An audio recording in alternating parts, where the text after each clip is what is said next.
de décembre 2022. Amen. Vous savez, ce qui est important, la Bible déclare, toute chose passera, mais la parole de Dieu ne passera pas. Amen. Amen.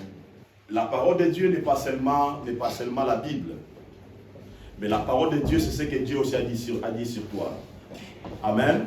Sache-le bien que ce que Dieu a dit pour toi ne passera pas. Amen. La Bible déclare, il envoya sa parole et la parole les a guéris. Amen. La parole de Dieu, je crois, je l'ai toujours répété, la parole de Dieu c'est une semence. Lorsque Dieu envoie sa parole, cette parole-là, il est plantée dans notre vie pour germer et produire des fruits. Alléluia. Et écoutez, cette année va passer, mais ce que Dieu a semé dans ta vie va germer et produira le fruit. Je pense que je ne sais pas si c'était le dimanche passé ou dans mes prières, je disais que, je ne sais pas si c'était dans mes prières ou dans un rêve, je disais que la gloire du second temple sera plus glorieux que le premier. C'était ici, c'était dimanche passé, parce que j'ai pris ça comme un rêve comme ça. Amen. Et je sens, bien aimé, que nous, toi, tu es la gloire du second temple. Amen.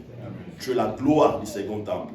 Et voilà pourquoi j'aimerais aujourd'hui mettre encore un fondement dans votre vie sur le pouvoir de la délivrance. Amen. Amen.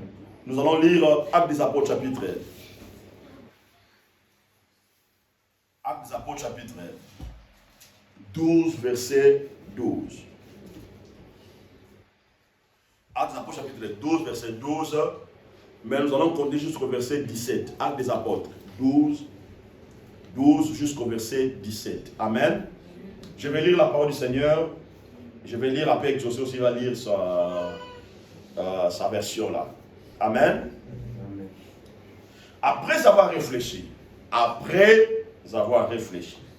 il se dirigea vers la maison de Marie, mère de Jean, surnommée Marc, où beaucoup de personnes étaient réunies et priaient. Il frappa à la porte du vestibule et une servante nommée Rhodée s'approcha pour écouter. Elle reconnut la voix de Pierre et dans sa joie, au lieu d'ouvrir, elle courut annoncer que Pierre était devant la porte. Verset 15. Ils lui dirent, tu es folle. Mais elle affirma que la chose était ainsi. Verset 16. Ils dirent, c'est son ange. Cependant, Pierre continua à frapper. Ils ouvrirent et ils furent étonnés de le voir. Verset 17. Mais Pierre, leur ayant de la main fait signe de se taire, leur raconta comment le Seigneur l'avait tiré de la prison et il dit, annoncez à Jacques et aux frères. Puis il sortit et s'en alla dans un autre lieu. Ainsi dit la parole du Seigneur. Exaucé, tu peux lire un peu ta version rapidement, après on va entrer dans la voie de notre enseignement. Quand il eut compris la situation, il se rendit à la maison de Marie, la mère de Jean, surnommé Marc. De nombreuses personnes s'y étaient retrouvées pour prier. Pierre frappa à la porte d'entrée et une servante nommée Rhode s'approcha pour ouvrir. Elle reconnut la voix de Pierre et fut si joyeuse que, au lieu d'ouvrir la porte, elle courut à l'intérieur annoncer que Pierre se trouvait dehors. Ils lui dirent, tu es folle. Mais elle assurait que c'était vrai. Ils dirent alors, c'est son ange. Cependant, Pierre continuait à frapper. Quand ils ouvrirent enfin la porte, ils le virent et furent stupéfaits. De la main, il leur fit signe de se taire et leur raconta comment le Seigneur l'avait conduit hors de la prison. Il dit encore, annoncez-le à Jacques et aux autres frères. Puis il sortit et s'en alla ailleurs. Amen. Amen. Vous savez, il m'arrive, parfois je ne comprends pas, mais cela m'arrive à chaque fois. Hier, je réfléchissais, je disais encore, sans Jésus, où serais-je? Amen. Sans Jésus, je ne pouvais pas être ce que je suis aujourd'hui. Amen. Amen. Pourquoi j'ai pensé comme ça? C'est à cause de merveilles que Jésus a fait dans ma vie. Et ces merveilles-là, Jésus m'a sauvé. Il m'a délivré. Amen. Non seulement moi, mais toi aussi Jésus t'a sauvé. Et Jésus t'a délivré. Amen. C'est un grand privilège, bien-aimé, d'être un enfant de Dieu. C'est un grand privilège que tu sois la fille ou le fils de Dieu. Vous savez, lorsque j'ai lu la parole de Jésus, après la résurrection, il dit aux disciples, je vous donne le pouvoir. Je vous donne le pouvoir de chasser, de marcher. Et il leur dit, et rien ne pourra vous nuire. Jésus ne prononçait pas seulement cette parole pour prononcer. Mais il prononçait cette parole en tenant compte des réalités qui se trouvent dans le monde spirituel. Alléluia. Parce que lorsque on donne le pouvoir à quelqu'un, ou lorsque quelqu'un devient un président, au côté de lui, il y a toujours ce qu'on appelle l'opposition. Amen. Il y a tout ce qu'on appelle l'opposition. Souvent, l'opposition est là pour faire quoi? Pour critiquer, pour chercher tant de choses, ou pour mettre la peau de banane à celui qui est élu ou à celui qui a reçu le pouvoir. Et nous aussi, Dieu nous a donné la légitimité. Il nous a donné le pouvoir. Mais bien aimé, on doit savoir que nous avons un opposant. Nous avons un adversaire qu'on appelle le diable. Alléluia. Amen. Et c'est lui qui est le prince des ténèbres. Il opère pas seul. Autour de lui, il y a tout un gouvernement qui s'opère. Et dans ce verset biblique, lorsqu'on a dimanche passé, qu'est-ce que la Bible déclare? Pierre était emprisonné. Alléluia. Amen. Et tout le monde, non seulement Hérode, mais tout le peuple juif attendait voir la destruction de la vie de Pierre. Et cette réalité n'était pas seulement une réalité physique, mais c'était une réalité qui était spirituelle. Alléluia. Parce que je vous avais dit, toute réalité physique trouve sa source dans la dimension spirituelle. Alléluia. C'est pour cela que quelqu'un qui est spirituel, il lit les choses non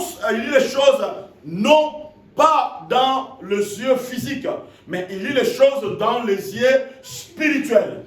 Alléluia. Maintenant, la Bible dit ceci.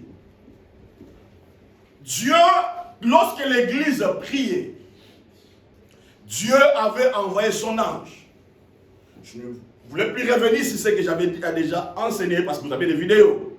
Mais la Bible déclare, après la délivrance de Pierre, lorsque Pierre est sorti de la prison, lorsque Pierre est sorti des chaînes, lorsqu'il arrive maintenant dans la réalité, il y a une parole puissante qui me touche. Et tant qu'un enfant de Dieu,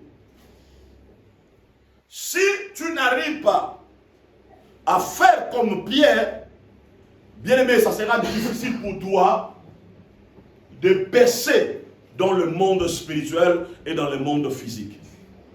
Alléluia. Vous savez, percer ne veut pas seulement dire avoir le succès, avoir l'élévation, avoir beaucoup d'argent ou avoir le matériel, tout ça. Percer, c'est avoir une compréhension claire des choses, comment les choses se passent dans la dimension spirituelle. Pourquoi je l'ai dit? Jérémie 33, verset 3. La Bible déclare, invoque-moi, je te répondrai. Je t'annoncerai de grandes choses, des choses cachées que tu ne connais pas. Déjà, si dans la dimension spirituelle, Dieu commence à te révéler les choses dont tu n'étais pas au courant, et que Dieu commence à te révéler ça, bien aimé, déjà, c'est le début de ton élévation, c'est le début de ton percée dans la dimension spirituelle. J'aimerais que vous puissiez comprendre ça. C'est le début de ton percée dans la dimension spirituelle. Amen. Et la Bible déclare, lorsque Pierre est sorti dans le verset 12, écoutez ce que la Bible déclare, après avoir réfléchi. Après avoir réfléchi. Après avoir réfléchi. Lorsque Dieu te délivre de quelque chose, lorsque Dieu te bénit à quelque chose, lorsque Dieu fait quelque chose dans ta vie, si tu n'arrives pas à réfléchir, bien aimé, ou tu es un homme animal, ou tu es un enfant, troisième chose, où tu n'as pas la sagesse. Amen. Parce que nous avons trois sortes de personnes. Nous avons des gens qui sont des personnes animales, et nous avons des gens qui sont des enfants, et nous avons des gens qui n'ont pas la maturité. Alléluia. Donc, chaque chose que Dieu fait dans ta vie, il faut que cela t'amène à la réflexion. Alléluia. Parce que lorsque tu manques la réflexion, bien aimé, tu manqueras la direction. Attention, un. Deuxième chose, tu n'auras pas de directive. La Bible déclare, regardez bien, la Bible dit ceci, après avoir réfléchi, il se dirigea. Donc, après avoir réfléchi, il se dirigea. Ça c'est profond ça. Après avoir réfléchi, il se dirigea. Amen. Donc, si Pierre n'avait pas réfléchi, Pierre allait manquer la direction. Amen. Pierre ne pouvait pas connaître le chemin dont il devait emprunter pour aller. Mais la Bible déclare, après avoir réfléchi, ça veut dire, après sa délivrance, après sa libération, Pierre va réfléchir. Alléluia. Pierre va réfléchir. Regardez dans la Bible. Vous allez voir, il y avait des lépreux dans la Bible. Ces lépreux, lorsqu'ils étaient guéris, la Bible déclare que les lépreux vont réfléchir et ils vont se diriger. Amen. Pour aller rendre gloire, donner l'offrande à Dieu. Alléluia. Donc, la réflexion te pousse à voir la grandeur des choses qui vous are arrivées ou des choses que Dieu a opérées dans votre vie. Parce que quand on réfléchit par rapport aux choses que Dieu a fait dans ta vie, qu'est-ce que tu vas faire? Ton esprit sera éclairé et tu mettras des moyens en place. Alléluia.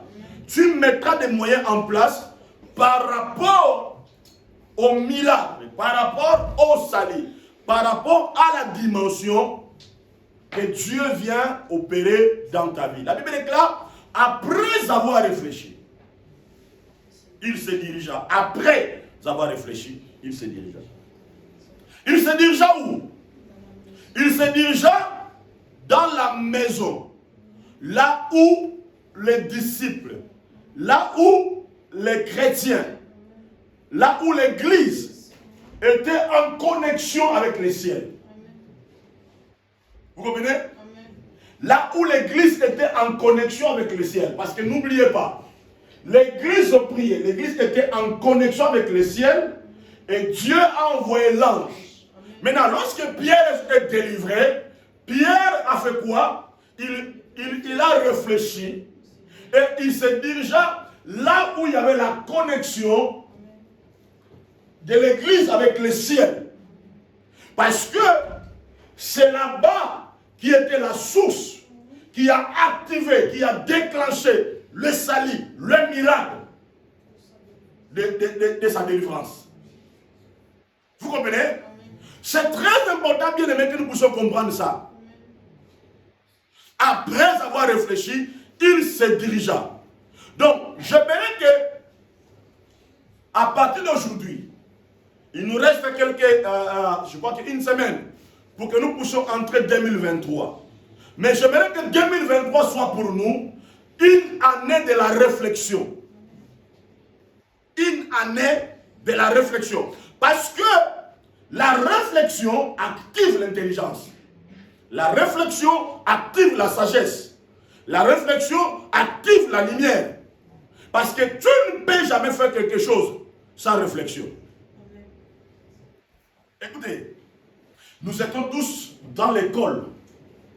Il y avait, pendant la période des examens, parce qu'en Afrique, on mettait tous les cours, tous les examens sur le tableau. Maintenant, on était devant l'examen. Parfois, il y avait certaines choses qui nous échappaient. Vous comprenez? Il y avait d'autres élèves, ils mettaient leur bic dans la bouche. Moi, j'avais cette habitude-là. De mettre quand il y a l'examen comme ça, je mets le bic sur ma bouche comme ça. Mais vous allez voir, qu'est-ce qui se passe ça? Parfois, on réfléchit, n'est-ce pas? Et quand on réfléchit, à ce moment-là, tu vas sentir qu'il y a des poches ou des portes qui commencent à s'ouvrir au niveau de ton esprit. Tu commences à voir les choses claires et tu commences maintenant à avoir de bonnes réponses par rapport aux études que tu avais faites à côté. Donc, la réflexion, ça ouvre ton esprit. Et la Bible déclare, après avoir réfléchi, et il se dirigea. Le problème que nous avons aujourd'hui, beaucoup de gens cherchent la délivrance. Amen. Mais beaucoup de gens manquent la capacité de réfléchir. C'est ça le problème. Beaucoup de gens manquent la capacité de réfléchir. Beaucoup de gens manquent la capacité de réfléchir. Parce que là, je viens de le dire tout à l'heure, là où il n'y a pas la réflexion, il n'y a pas de l'intelligence. Là où il n'y a pas la réflexion, il n'y a pas la sagesse. Là où il n'y a pas la réflexion, il n'y a pas le discernement. Amen. Donc, si tu veux vivre la transformation, le changement, il faut que tu puisses développer la capacité de réfléchir, de penser. Regardez bien, la Bible déclare cette femme qui coulait le sang. Ayant entendu parler de Jésus, qu'est-ce qui va se passer? Elle va réfléchir. Parce que lorsqu'elle disait, si je peux seulement toucher ses vêtements, c'était la réflexion. Elle réfléchissait, comment je peux atteindre le miracle? Et la réflexion a fait quoi? A bougé la femme pour aller toucher le vêtement. Donc, on doit avoir la capacité de réfléchir, pour se diriger, de réfléchir. Parce que lorsque tu réfléchis, cette réflexion-là, si elle est divine, elle te dirigera vers la bonne direction. Alléluia. Elle te dirigera vers la solution. Elle te dirigera vers le miracle. Écoutez, je venais dans la voiture, on venait dans l'église, on était avec Yassandra dans la voiture. Et on parlait, mais moi je pensais à autre chose. J'ai vu l'image de femmes samaritaines. C'est bizarre. Et une parole qui me disait, Jésus a dit, la femme disait, nous on adore quoi? Dans la montagne. Jésus a dit, ce n'est plus en Jérusalem, ce n'est plus en montagne. Jésus dit, c'est le vrai adorateur adorant le Père en esprit et en vérité. Maintenant, lorsque tu as l'esprit de la... Tu réfléchis dans ta vie, bien-aimé, sache-le bien, la réflexion te dirigera vers la solution sûre. Cela veut dire, tu ne chercheras pas la solution à la montagne, ni en Jérusalem, mais tu chercheras la solution auprès de Dieu. Donc, la réflexion te dirigera vers de bonnes portes.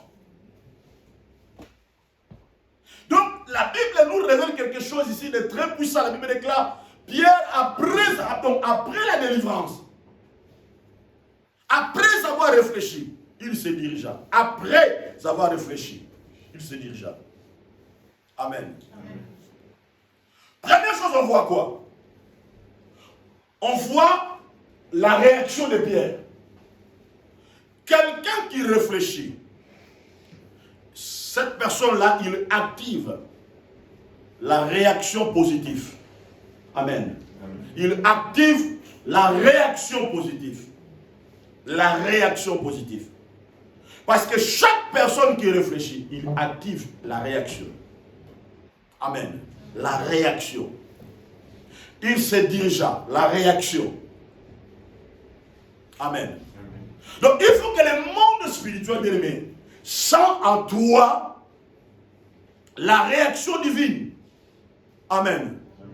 Une réaction qui t'amène vers une autre dimension. Il se dirigea. Deuxième chose, on le sent par son comportement. Amen.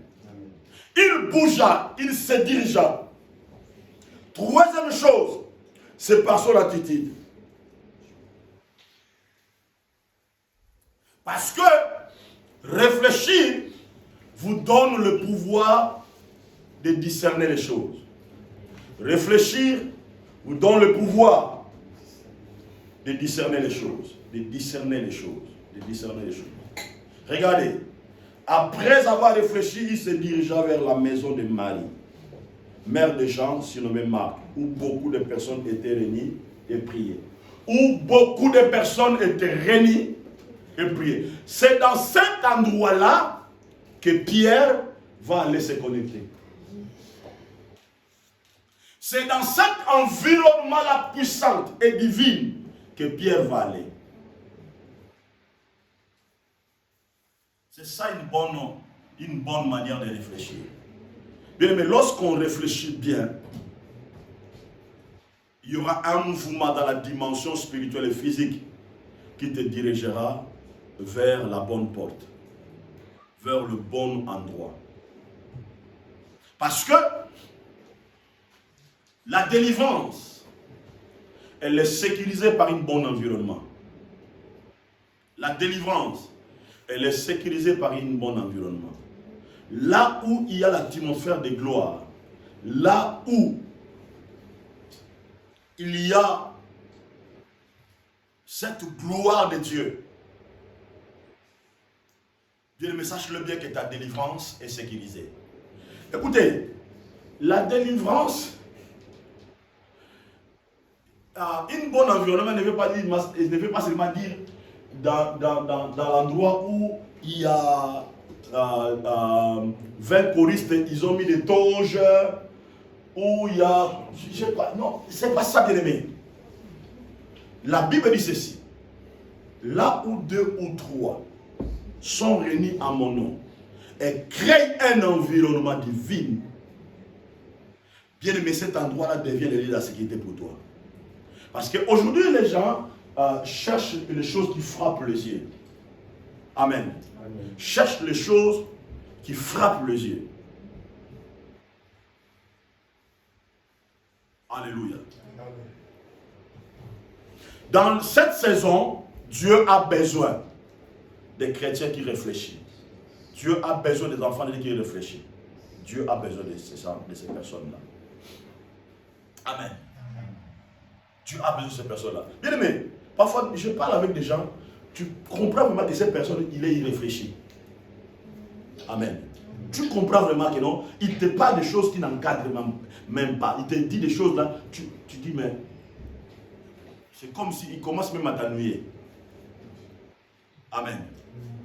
Donc on sent vraiment que non, cette personne, tu vas voir même que la personne, il est malade spirituellement. Il a même des problèmes. Mais sa façon de réfléchir, bien aimé, c'est bizarre. C'est bizarre. Amen.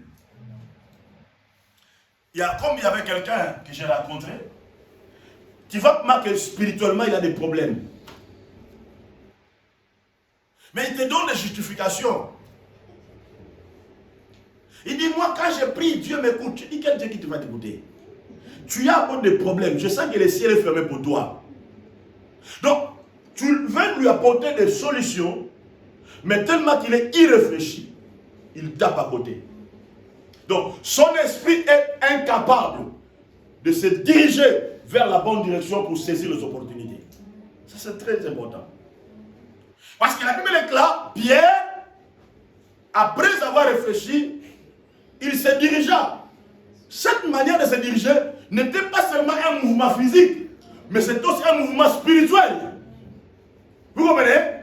Donc, il a bougé dans des dimensions. Regardez bien, regardez, regardez, regardez, regardez. La Bible dit ceci, il frappa à la porte du vestibule. Une servante nommée Rhode s'approcha pour écouter. Hein? Regardez, regardez. Elle reconnut la voix de Pierre. Elle reconnut la voix de Pierre. Dans sa joie, au lieu d'ouvrir, elle courut annoncer que Pierre était devant la porte. Mais regardez. Verset 15. Il lui dit, tu es folle. Elle affirma que la chose était un.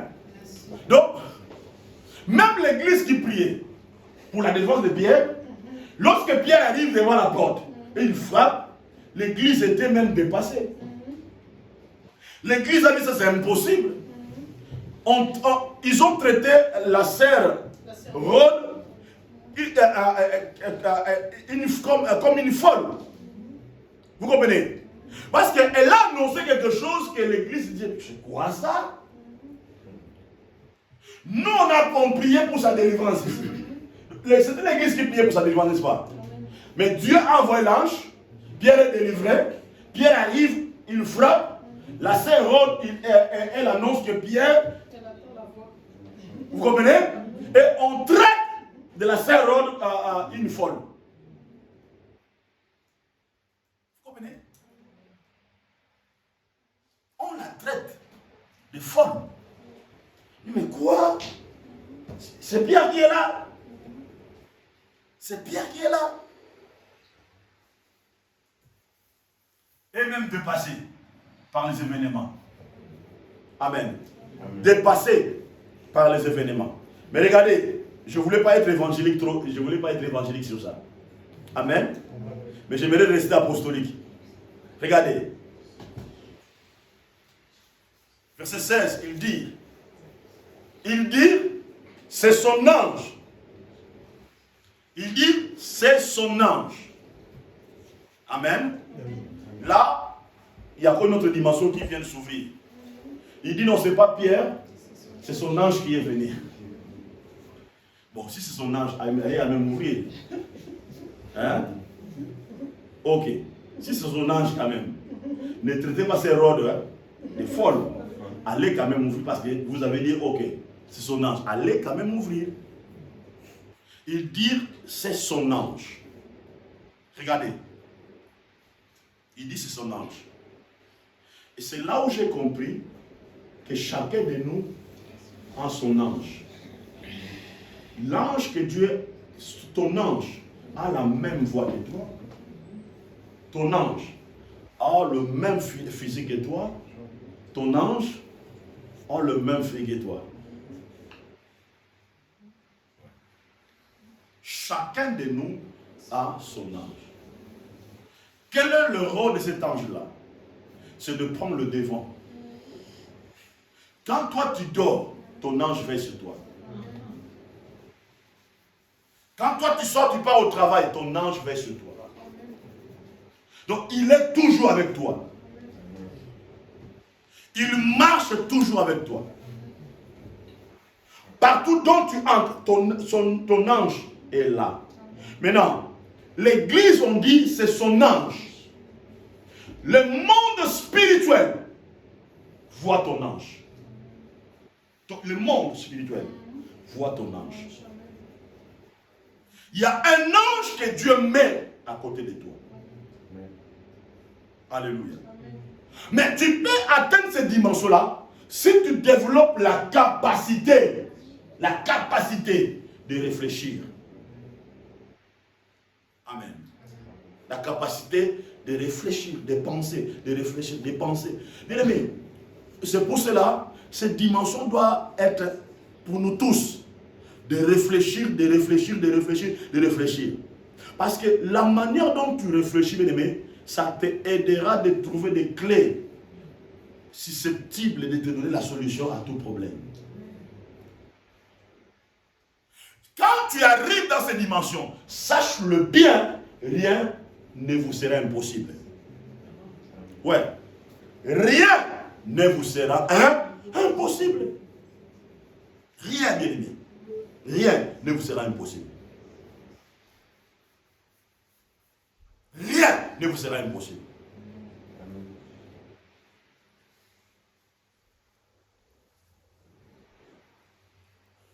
Parce que beaucoup de gens ne comprennent pas, bien aimé. Le monde spirituel, c'est un monde puissant. Très puissant. Parce que ton ange n'a pas un corps physique. Mais ton ange, à une seconde, peut bouger des États-Unis, Afrique, Australie, dans une seconde. Ton ange, c'est pas moi qui l'ai dit, c'est la Bible. Donc, l'ange, ton ange, David peut aller au Cameroun, tel que tu es là. Il peut bouger de l'Afrique, l'Océanie, aux États-Unis, dans une seconde, il est là. Donc, on peut boutiquer des choses pour toi, contre toi. En Afrique ou en Amérique, ton ange peut bouger dans une seconde pour aller détruire toutes ces manœuvres-là. En une seconde, peut bouger dans une seconde, il peut bouger. Une fois, je ne savais pas, je priais, je voyageais, je dis Seigneur, envoie ton ange me précéder. Je disais ça, je priais comme ça. C'est-à-dire, à chaque fois que je le fais, même quand je pars en mission ou en Afrique, tout ça, je prie toujours Seigneur, dépêche ton ange. Maintenant, avant, je ne comprenais pas ça. Mais quand j'arrive sur le terrain, je vois ce que Dieu fait, même au niveau de l'aéroport, et je comprends que Dieu avait déjà disposé un ange. Il avait déjà envoyé son ange. Tu peux arriver dans cette dimension-là, bien-aimé, lorsque tu développes la capacité de réfléchir. Donc, la démarche de Pierre était d'aller où? Était d'aller dans l'église, était d'aller dans ces lieux de connexion-là. Alléluia. Amen. Et ça qu'on devait comprendre, chaque réflexion ou chaque attitude se manifeste par un langage. Ça c'est très important. Chaque attitude ou chaque réflexion se manifeste par un langage. C'est pour cela que je fais attention. Je fais très attention. Je suis humain. Je peux me mettre en colère, mais j'ai toujours prié, Seigneur, contrôle ma bouche. Parce que chaque réflexion, chaque attitude se manifeste par un langage. Regardez, un jour, lorsque Jésus est arrêté pour aller à la croix, Pierre a fait quoi? Il a coupé l'oreille d'un soldat. Je crois qu'il a dit, Seigneur, Pierre était vraiment dans un état là de colère, tout ça. Jésus a pris l'oreille, il a fait quoi? Il a remis. Jésus a dit ceci. Je peux appeler les anges au ciel. Vous comprenez? Descendre, faire tout ce qu'il peut. Il peut faire des catastrophes ici. Mais tellement qu'il avait déjà une mission, son langage n'était pas adapté par rapport à cette circonstance-là. Son langage était un langage d'aller à la croix et d'accomplir de grandes choses. Donc chaque réflexion, ça se manifeste par un langage. Vous comprenez? Pierre a pensé, il a réfléchi, qu'est-ce qu'il a fait? Il se dirigea. Bien-aimé, faites attention de la manière dont tu réfléchis. Faites attention de ce qui sort de ta bouche. Parce que chaque attitude, chaque réflexion se manifeste par un langage. Alléluia. Nous devons faire très attention par rapport à ça.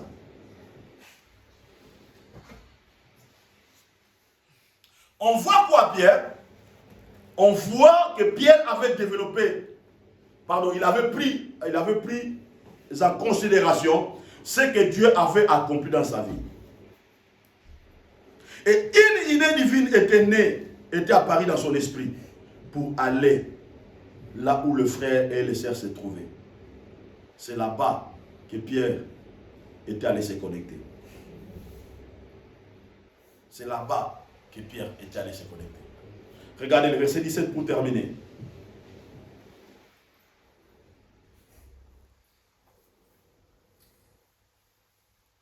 Il dit, verset 16, il dit, c'est son ange. Cependant, Pierre continua à frapper. Il ouvrit, il fut étonné de les voir. Et Pierre, l'ayant de la main, fait signe de se taire. L'air raconta comment le Seigneur l'avait tiré de la prison. Il dit, annoncez-les à Jacques et aux frères. Puis il sortit et s'en alla dans un autre endroit. Amen. Amen. Verset 18. Quand il fit jour, les soldats firent dans une grande agitation pour savoir ce que Pierre était devenu. Voyez? Après la délivrance, le monde spirituel était en agitation. Parce qu'ils n'ont pas compris comment la délivrance était arrivée. Le monde spirituel était en agitation. Bien aimé, à chaque fois que Dieu fait des grandes choses dans notre vie, à chaque fois que le salut arrive dans notre vie, le monde spirituel est toujours en agitation. Et voilà pourquoi nous devons développer la capacité de se réfléchir et de se diriger, de bouger vers notre dimension, bien aimé. Amen. Amen. Parce que je vous avais dit, ce qui est plus important, ce n'est pas le présent, mais c'est la fin. Vous comprenez? Parce que le vrai salut, le vrai délivrance, ça se manifeste par la fin. Parce que la Bible déclare, celui qui persévère jusqu'à la fin, il sera quoi? Il sera sauvé. Donc, tout ce que Dieu fait dans le présent pour toi doit être un sujet d'adoration pour Dieu, mais ne doit pas être de la joie, de dire que non, je suis déjà arrivé. On arrive lorsqu'on arrive à persévérer jusqu'à la fin. Tu sens vraiment que non, tu atteins la maturité finale. Amen. Tu as une dimension. C'est à ce moment-là que tu peux te réjouir. Amen. C'est à ce moment-là que tu peux dire Amen. Mais pendant que nous sommes ici, nous sommes en plein combat. Nous sommes en plein combat. Nous devons tous les jours à penser et à réfléchir et à bouger vers notre dimension. C'est pour cela que je dis toujours aux gens, quand je disais à quelqu'un, quand tu parles avec moi, il faut faire très attention. Parce que moi, quand tu parles avec moi, ma tête tourne. Moi, ma tête tourne. J'écoute, je réfléchis. Je réfléchis. Je réfléchis. Je cherche dans quelle direction je dois prendre. Et quelle est la directive que je dois prendre. Vous comprenez? Donc moi, quand tu me parles, tu me parles, bien aimé, moi je réfléchis. Parfois certaines personnes me disent, mais on te parle. Oui, j'écoute. Ne pense pas que je ne t'écoute pas. Je t'écoute. Mais je réfléchis. Je pense. Je cherche des directives et des directions. Amen. Donc lorsqu'on arrive dans cette dimension, bien aimé, c'est là où tu vas commencer à vivre le véritable délivrance ou salut dans ta vie. Parce que la Bible dit ceci, vous connaîtrez la vérité et la vérité vous fera quoi? Et la vérité vous affranchira. Amen. Beaucoup de gens sont perdus aujourd'hui. Bien aimé, perdus aujourd'hui. Perdus aujourd'hui. Moi, je ne peux pas aller chercher le miracle au Nigeria. je ne peux pas aller chercher miracle aux États-Unis, je ne peux pas aller chercher miracle ici. Non. Le problème, c'est quoi? Comme je viens de le dire tout à l'heure, Jésus a dit, ce n'est pas à la montagne ni à Jérusalem. Quand il y a une vraie connexion entre toi et le ciel sera ouvert pour toi. Amen. Mais tout ça, c'est de développer la capacité de réfléchir et de se diriger dans le monde spirituel, vers la vraie connexion. Et tu verras que ces choses-là vont changer, que cette dimension-là va changer beaucoup de choses dans ta vie. Et je prie que Dieu nous amène dans cette dimension-là. Et je prie que Dieu nous élève dans ces dimensions-là. Je prie que Dieu libère à nous la sagesse et l'intelligence pour que nous puissions opérer dans ces dimensions-là. Parce que 2023, nous ne voulons pas rater les choses. 2023, nous voulons vraiment atteindre le sommet afin que la gloire revienne à Dieu. Que le bon Dieu vous bénisse.